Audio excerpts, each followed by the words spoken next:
तारीख में डॉलर 300 से 310 रुपए चल रहा है। जी जी जी में हमारे पास स्टेट बैंक के पास सिर्फ महज 4 अरब डॉलर रह गए। बिल्कुल 30%, 38% आपकी इन्फ्लेशन है, highest most in the history of Pakistan.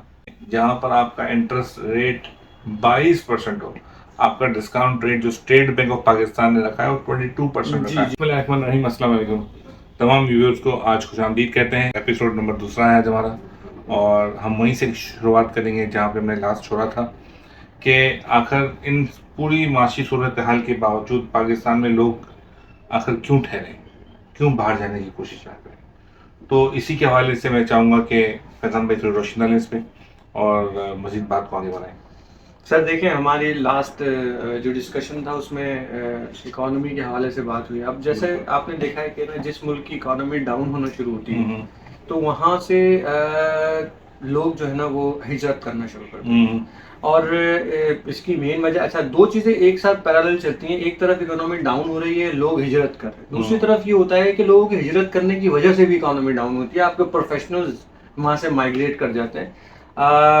पिछले दिनों उसकी देखिए, उसकी कदम में एक कोर वजह है ना उसकी, कि प्रोफेशनल्स आखिर जा क्यों रहे हैं। मेन वजह है आपकी करेंसी डिवैल्यूएशन। एग्जैक्टली बिल्कुल आप सही कह रहे हैं। आप जितना भी कमा लें, अगर एक डॉक्टर यहाँ पे 6 लाख भी कमा ले तो वो आहिस्ता आहिस्ते करके बाहर मुल्क में जो वेज चल रही है करेंसी डिवैल्यूएशन की वजह से वो और पीछे होता जा रहा है। हर प्रोफेशनल, चाहे वो इंजीनियर हो, डॉक्टर हो, नर्स हो, हर कोई इस करेंसी डिवैल्यूएशन को फेस कर रहा है। अभी आज की तारीख में डॉलर 300 से 310 रुपए चल रहा है। जी जी जी बिल्कुल। अब आप सोचे ना 310 रुपए तक डॉलर अगर आपको मिल रहा है, वो भी ओपन मार्केट में अवेलेबल नहीं है, नहीं है ब्लैक मार्केट। तो कैसे आप सर्वाइव कर सकेंगे, और कोई भी कैसे सर्वाइव कर सकेगा। अच्छा, डॉलर के अलावा आपकी फूड इन्फ्लेशन, जो सबसे इम्पोर्टेंट ग्रोसरी का जो एलिमेंट है, फूड इन्फ्लेशन का 48% पर है।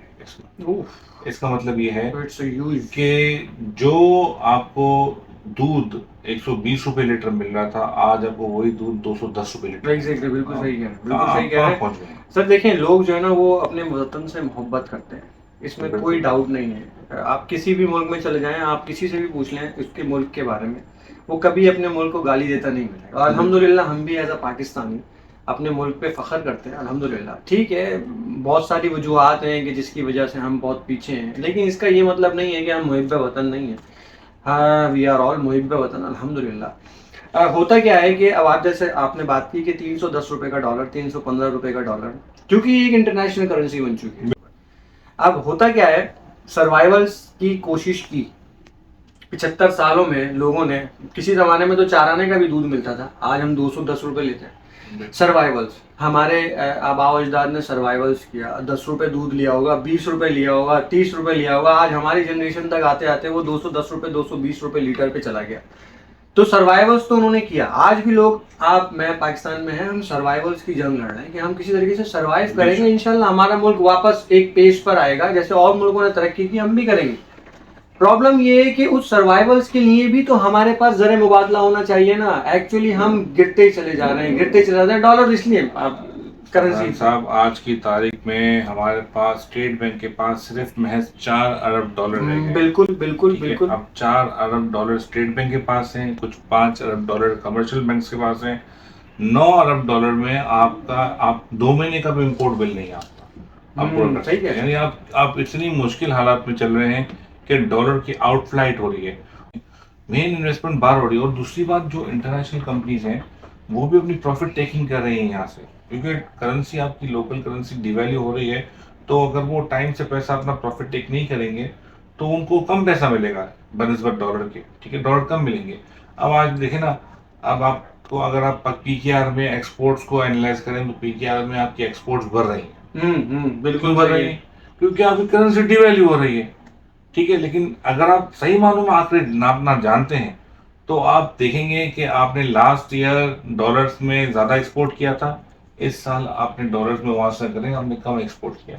डिवैल्यू, ठीक है, आपकी करेंसी डिवैल्यू, आपकी एक्सपोर्ट कॉम्पिटिटिवनेस खत्म हो चुकी है। क्योंकि अब जो इंपोर्ट पे, खास तौर पे जो गवर्नमेंट ने, मौजूदा गवर्नमेंट ने जो इंपोर्ट पे एक बैन लगाया ना, एक जो रिस्ट्रिक्शन लगाई, उस वजह से बहुत सारी जो इंपोर्ट ड्रिवन इंडस्ट्रीज हैं जो वैल्यू एडिशन करती हैं प्रोडक्ट्स में और बाहर एक्सपोर्ट करती हैं, उनके पास रॉ मटेरियल नहीं आ रहा। इवन कितनी मेडिसिन के लिए रॉ मटेरियल अवेलेबल सर देखिए, मैं तो प्रोफेशनली फार्मासिस्ट हूँ ना, इन चीज़ों को मैं बहुत ज़्यादा गहराई में देखता हूँ।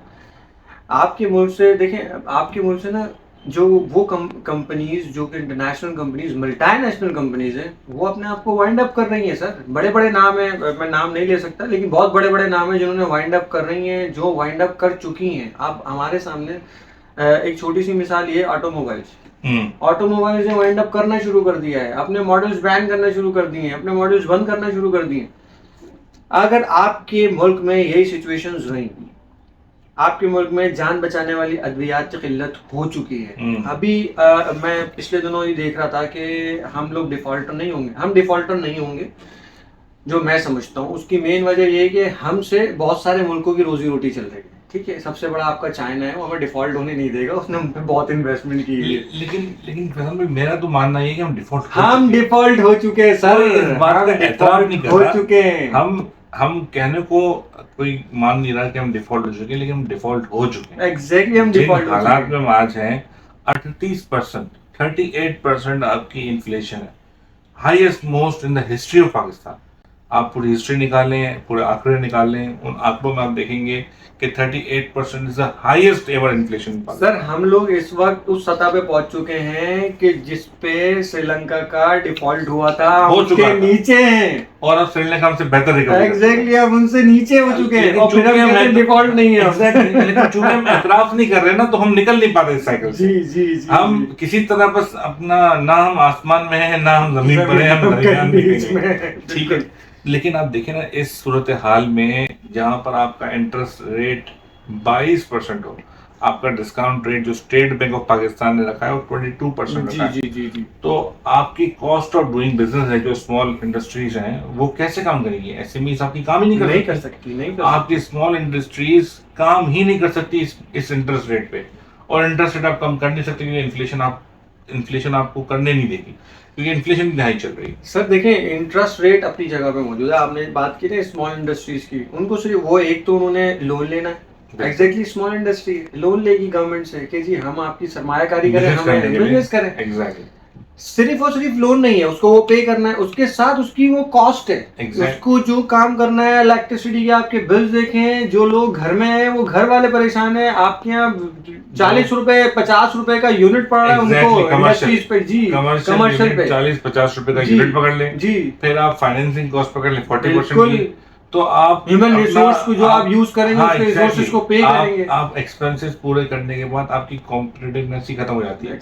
इससे बेटर बंदा कहता है छोड़े स्मॉल इंडस्ट्री, ये चाइना से मंगवा। जी फिनिश फॉर्म में, बिल्कुल फिनिश फॉर्म में मंगाते हैं। वो सस्ता है, आसान है, और उसमें नफा भी ज्यादा है। और जिसके पास कुछ ज्यादा पैसा होता है वो इंडस्ट्री लगाने का कहता है मैं कोई 25-30 एकड़ जमीन ले लेता हूँ, और उस पर हाउसिंग सोसाइटी में कम से कम ये तो चलती है। कोई इन्वेस्ट करे ना करे, इन्वेस्ट हो जाती है। लेकिन सर देखें होता क्या है कि हम ये कह रहे हैं कि ये डॉलर दबा रखे, डॉलर करेंसी दबा रखी है, चलो डॉलर दबा रखे, हर किसी ने डॉलर नहीं दबा रखे। ये बहुत बड़े पैमाने के गेम्स होते हैं, आप जानते हैं। इतनी बड़ी इंटरनेशनल करेंसी को दबाना आसान नहीं है। अमेरिका को भी इस पे वो होता है कि जी हमारी करेंसी किसी मुल्क में दब जाए, कैसे दब जाए? आपकी अपनी करेंसी दब सकती है, जो दबती है। आपकी अपनी करेंसी जो उन्होंने अपने पास दबा ली है, उसका बेहतरीन हल आपके सामने मिसाल क्या है? मोदी सरकार, आपने देखा इंडिया में उसने फटाफट 5000 नोट कैंसिल किया, बोला 2000 का नोट निकालूंगा। अब 2000 जितना रखा हुआ माल था, या तो वो आप आके एक्सचेंज कराएं, जब आप एक्सचेंज कराने आएंगे पकड़े जाएंगे, ये क्यों दबा रखी थी? सवाल का जवाब दें। और जिन्होंने एक्सचेंज नहीं कराया वो जीरो हो गए, दोबारा शुरू करो मेहनत करना। तो सर देखिए, ये ब्लैक मनी को कैटर करना आपके मुल्क में ब्लैक मनी को, असल में जो शराफियां हैं ये सारी ब्लैक मनी उनके पास ना, ऑब्वियसली वो अपनी ब्लैक मनी के लिए कानून तो नहीं निकालेंगे ना। सर कानून साजी, हमारे 1973 का आइन जो है, जो कि अभी वो भी पूरी तरह से इम्प्लीमेंट नहीं हो पा रहा है। अब तक 1973 का आइन चल रहा है। हमें अमेंडमेंट की जरूरत है, प्लानिंग की जरूरत है। बिल्कुल, देखिए कानून तो बहुत सारे अवेलेबल है हमारे पास, लेकिन मसला ये फिर में इम्प्लीमेंटेशन नहीं। अच्छा, अब देखें, हम सिंपल सी बात करते हैं, इसको रैप अप करने की सेकंड एपिसोड को फिर हम मजीद इस पर डिस्कशन नेक्स्ट एपिसोड में करेंगे। लबिल अब ये है कि इतने हाई इंटरेस्ट रेट के साथ, इतनी हाई इन्फ्लेशन के साथ, इतनी यूटिलिटी कॉस्ट के साथ आप कोई भी बिजनेस यहाँ पर सर्वाइव नहीं कर सकता। ठीक है, दूसरी बात ये कि जो हमारे स्पेशलिस्ट हैं, जो प्रोफेशनल्स हैं, वो यहाँ पर जो वेज मिलती है उस वेज में सर्वाइवल नहीं है। आप सरकारी वेजेस देख लें, उनका ढांचा देख लें, स्ट्रक्चर देख लें, उन सरकारी वेजेस के अंदर कोई भी प्राइवेट को मैं मीट नहीं करती, तो वो इंटरनेशनली क्या मीट करेंगे। आज आप अगर यूएस में जाते हैं और एक पेट्रोल स्टेशन पे काम करते हैं, ठीक है, तो आप आराम से महीने का $3,000 बनाते हैं। आपको पता $3,000 कितना हुआ? कितना हुआ $3,000? 9 लाख रुपए। पाकिस्तानी 9 से 10 लाख रुपए पाकिस्तानी आप एक पेट्रोल स्टेशन पे खड़े होकर कमा सकते हैं, दिन के अगर 10 घंटे काम करें। और अगर आप 12 घंटे काम करें, 15 घंटे काम करें, तो आप $5,000 भी कमा सकते हैं। तो कहने का मतलब 15 लाख रुपए। तो आप 15 लाख रुपए और वहाँ का लाइफस्टाइल, वहाँ आपको मॉर्गेज पे घर मिल जाता है, यहाँ आपको इतनी मेहनत करने के बाद भी कुछ हासिल नहीं होता। आज आपकी मिनिमम वेज 25,000 है, 25,000 भी एक मजदूर को नहीं मिलता। बिल्कुल सही है। तो लम्हा फिक्र ये है कि ब्रेन ड्रेन जो एक नाम है, ब्रेन ड्रेन जो एक हो रहा है हमारे मुल्क से, जिसमें सारे प्रोफेशनल्स इस मुल्क को छोड़ के जा रहे हैं। इंजीनियर्स हैं, आईटी इंजीनियर्स हैं, आईटी डेवलपर्स हैं, ऐप डेवलपर्स हैं, डॉक्टर्स हैं, नर्सेज हैं, ये सब इस मुल्क को छोड़ के बाहर सर्व कर रहे हैं। इसकी वजह क्या है? इसकी वजह है इन्फ्लेशन, आपकी डिवैल्यूड करेंसी, और ये ब्रेन ड्रेन का सिलसिला रुक नहीं रहा है। हमारे आम पाकिस्तानी वो इस नोशन को कैसे हम सही राह पे आ सकते हैं, किस तरह से हम एक दूसरे की मदद करके सही रास्ते पे चल सकते हैं, तो उस पर ज़रा डिस्कशन करेंगे। बहुत बहुत शुक्रिया आप लोगों का ज्वाइन करने के लिए। प्लीज़ अगर आपको हमारा कंटेंट पसंद आता है तो लाइक, सब्सक्राइब एंड शेयर ज़रूर कीजिएगा। Thank Thank you you so much. Thank you so much.